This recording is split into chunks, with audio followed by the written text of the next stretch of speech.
It's July 1985 in Moscow, and the streets are buzzing with the usual Soviet hustle. But for one man, Oleg Gordievsky, a high-ranking KGB colonel, secretly working as Britain's most valuable double agent. The air feels heavier than normal. He's just been drugged and interrogated for 5 straight hours by his own bosses. They suspect him, but they don't have proof yet. They let him go home. For now, Oleg steps out the next morning knowing every move might be watched. He doesn't panic. Years of training kick in. He follows the exact emergency plan. MI6 had hidden for him years earlier in invisible ink inside a book of Shakespeare sonnets. He walks calmly to a specific bakery at exactly 7:24 a.m., carrying an ordinary Safeway shopping bag. That's the secret signal. Get me out now. A British officer walks past holding a bright green Harrods bag and casually bites into a Mars bar, the confirmation signal. The plan is live. What happens next is one of the boldest escapes in espionage history. Over the following days, Gordievsky slips through Moscow's crowded streets using every trick in the book. Sudden stops, reflections in shop windows, changing pace in busy markets. The KGB team is good, but he stays one step ahead. Finally, he's bundled into the boot of a British diplomatic car. They drive north toward the Finnish border. At the checkpoint, Soviet guards and sniffer dogs circle the vehicle. The diplomat's wife calmly steps out, changes her baby's dirty nappy right on the boot lid, and the strong smell masks everything. The dogs lose the scent. The car rolls through. Gordievsky is free, smuggled alive into the West. His calm, trained observation and quiet testing of the surveillance saved not just his life, but decades of priceless intelligence that helped end the Cold War. That single story shows exactly what we're talking about today. Most ordinary people move through life completely unaware that eyes might be on them. They sip coffee in busy cafes, ride packed trains, walk crowded streets, or stare at their phones without ever wondering if someone is quietly noting every single step. But for a professional intelligence operative, the entire world looks different. Every environment is a puzzle. Every face, every car, every pause in the rhythm of the street could be a piece of something bigger. Trained spies don't wait for danger to scream at them. They learn to hear the whisper long before anyone else even notices the sound. Surveillance detection is not about fear or paranoia. It's about calm, razor-sharp awareness mixed with iron discipline. It's the invisible skill that keeps operatives alive in a world where the greatest threats rarely make noise. Let us break down exactly how the real professionals do it, the same methods taught in intelligence academies across the globe. From Langley to Moscow to Tel Aviv. These techniques have been refined over decades and still work today, even with satellites and phones everywhere. The very first thing every operative learns is to establish what normal actually looks like in any given place. Before you can spot anything strange, your brain has to lock in the baseline the usual flow of people. The way traffic moves, the typical sounds, the way locals stand or walk. Once that normal picture is burned into your mind, any tiny break in the pattern stands out like a flashing light. Picture yourself in a busy downtown street. Cars glide by. People chat on phones. Footsteps echo. Everything feels ordinary. But a trained eye notices the man who has been standing at the same bus. Stop for 20 minutes without ever checking his watch or looking for a bus. Or the silver sedan that has passed the same intersection 3 times in 1 hour, always with the same driver who never seems to be going anywhere. These small disruptions from the baseline are the first red flags. Professionals scan everything quietly while appearing completely relaxed entrances, exits, shiny windows, even the black screen of their phone used as a mirror. No sudden head turns that would give them away. Just smooth, natural observation. If something feels off, the next step is never to run or confront. That's amateur hour. Instead, you test the environment slowly and naturally. You slightly change your walking speed. You pause to tie a shoelace outside a shop. You take an unexpected but believable turn into a side street or enter a store you really need. If the same person or vehicle mirrors every single adjustment, you're building a pattern. Not proof yet, just suspicion that deserves more attention.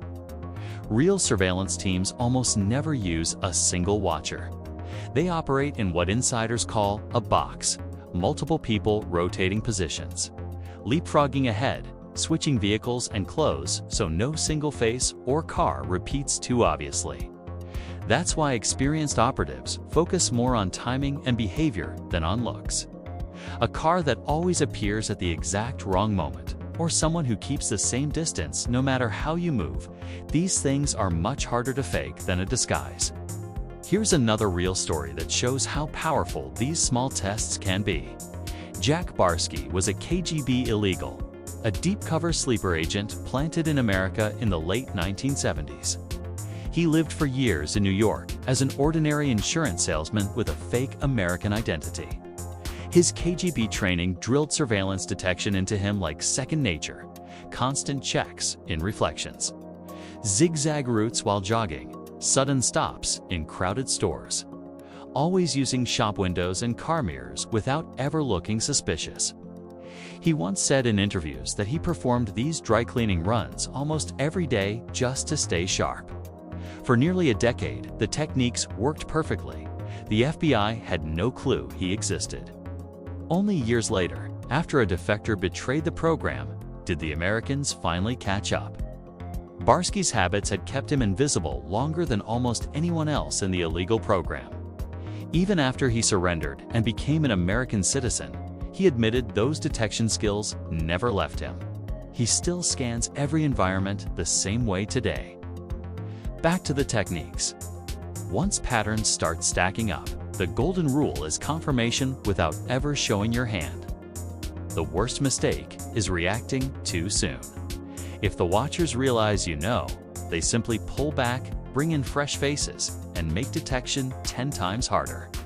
So professionals keep testing while looking completely normal. They use natural choke points in the city, narrow doorways, escalators, crowded subway turnstiles, elevators.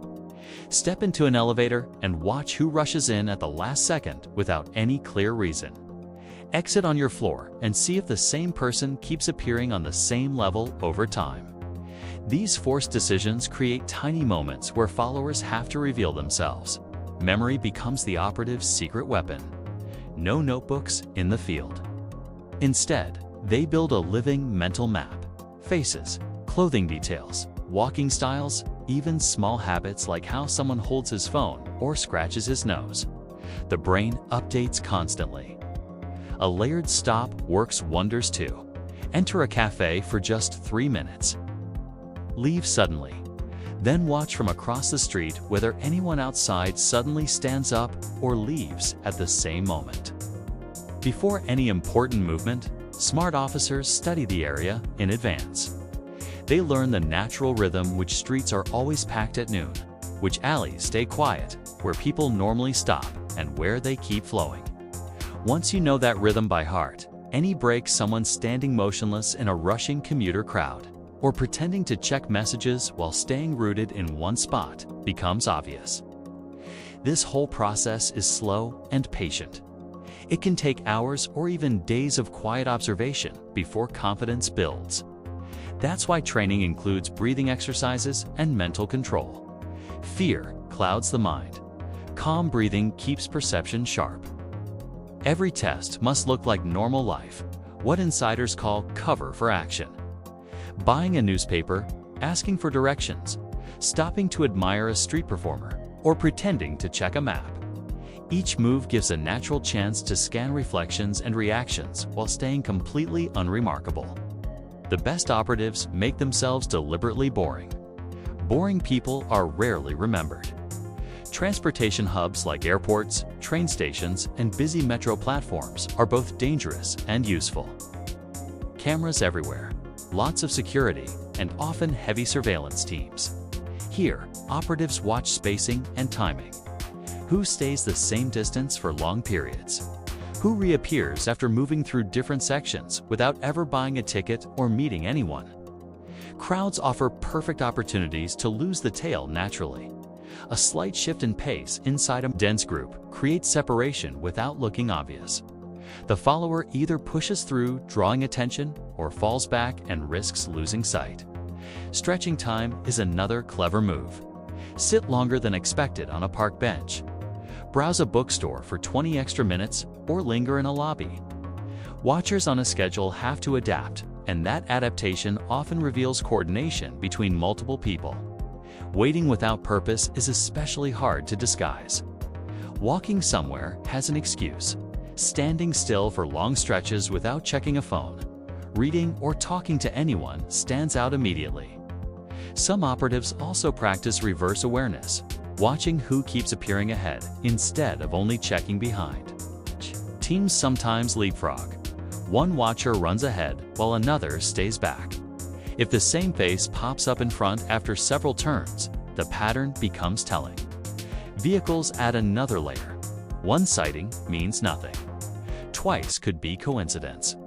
But the same car, identified by small details like a scratch on the bumper, a roof rack, or a unique license plate frame showing up in different neighborhoods, raises real interest. At this point, the game becomes mental chess. Each side tries to learn more without giving anything away. Speed almost never wins. Patience does. The entire sequence of tests is sometimes called dry cleaning in the trade, a series of natural-looking moves that quietly confirm or clear suspicion. Route changes, pauses, reflections, timing checks, all hidden inside ordinary daily activity. The key is that it must never look deliberate. If watchers realize they're being tested, they tighten up immediately. Modern technology has changed the game, but not replaced the human element. Cameras never tire. Phones track movement. That's why many operatives simply assume they are being recorded in public spaces and focus instead on behaving completely normally. Looking natural often protects better than looking sneaky. Casual conversations can also be a form of surveillance. The stranger who starts friendly chats and remembers tiny details from earlier meetings might not be random. In this world, coincidences always get examined. Doubt is constant. Even veterans sometimes question their own eyes. That's why decisions rest on multiple indicators, never single events. One appearance means nothing. Two might be chance. Three or more starts to paint a picture. If surveillance seems likely, some operatives deliberately create harmless routines, predictable but meaningless patterns that shield their real activities. But this must be done carefully. Too much predictability can create its own risks. Discipline beats courage every time. Surveillance detection is quiet patience, not dramatic action. It's understanding the environment, spotting breaks and rhythm, and protecting yourself and your network without ever raising an alarm. This work is deeply psychological. The biggest battle is often inside the operative's own head. Fear and imagination can make ordinary shadows look threatening.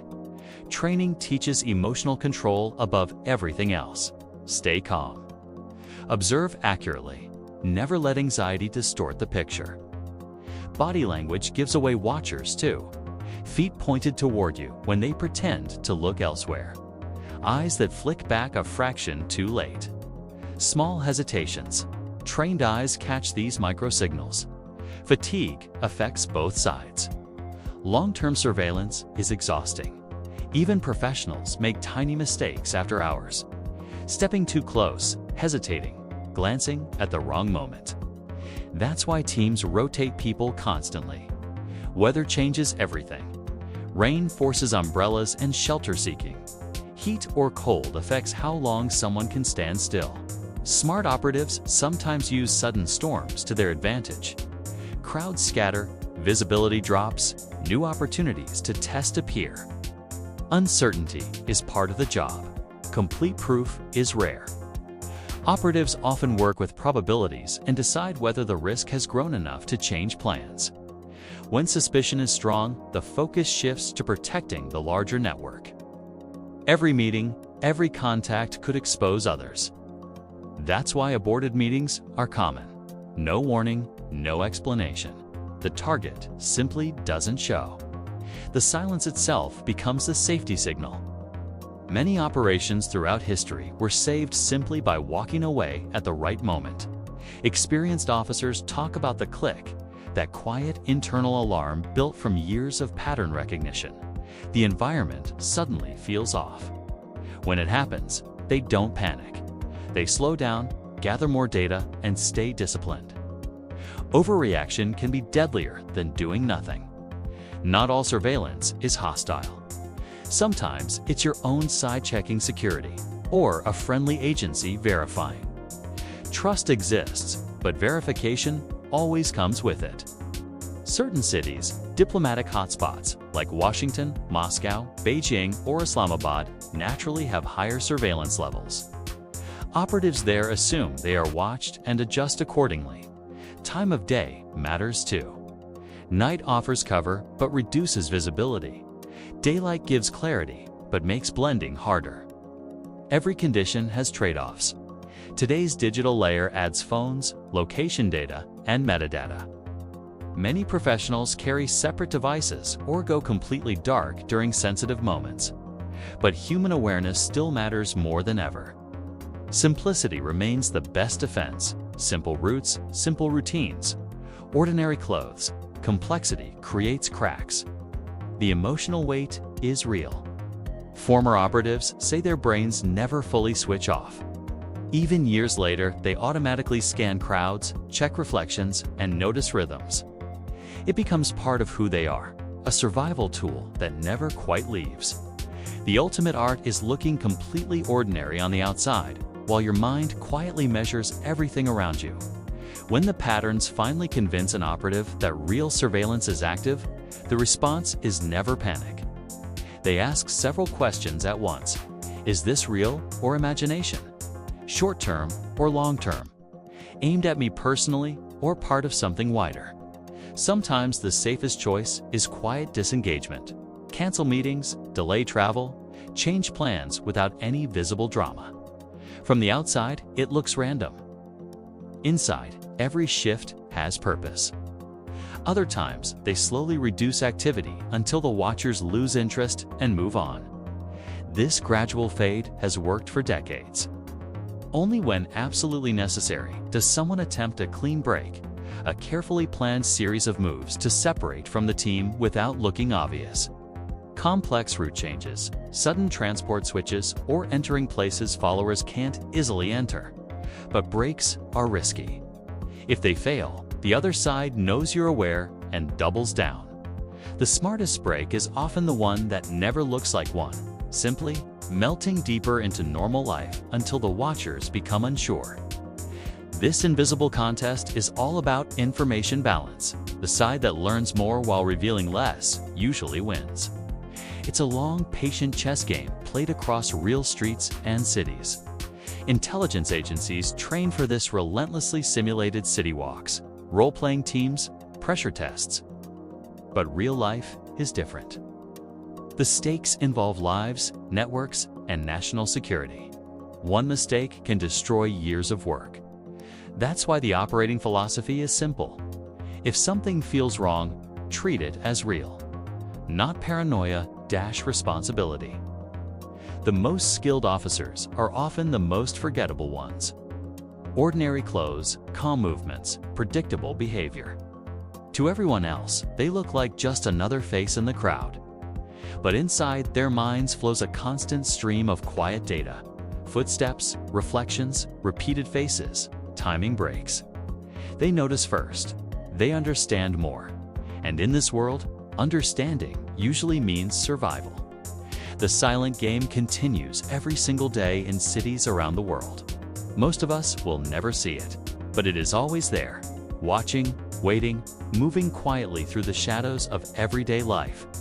These quiet victories rarely make headlines. No explosions, no chases. Just a canceled meeting here, a changed route there, a decision to disappear into the crowd. Yet these unseen choices protect sources, safeguard information, and sometimes change the course of history. If you found this deep dive into real surveillance detection techniques eye-opening and want more authentic stories from the secret world of intelligence, spies, and covert operations, make sure you hit subscribe right now. Drop a like if this kept you hooked, share it with anyone who loves real espionage, and tell me in the comments.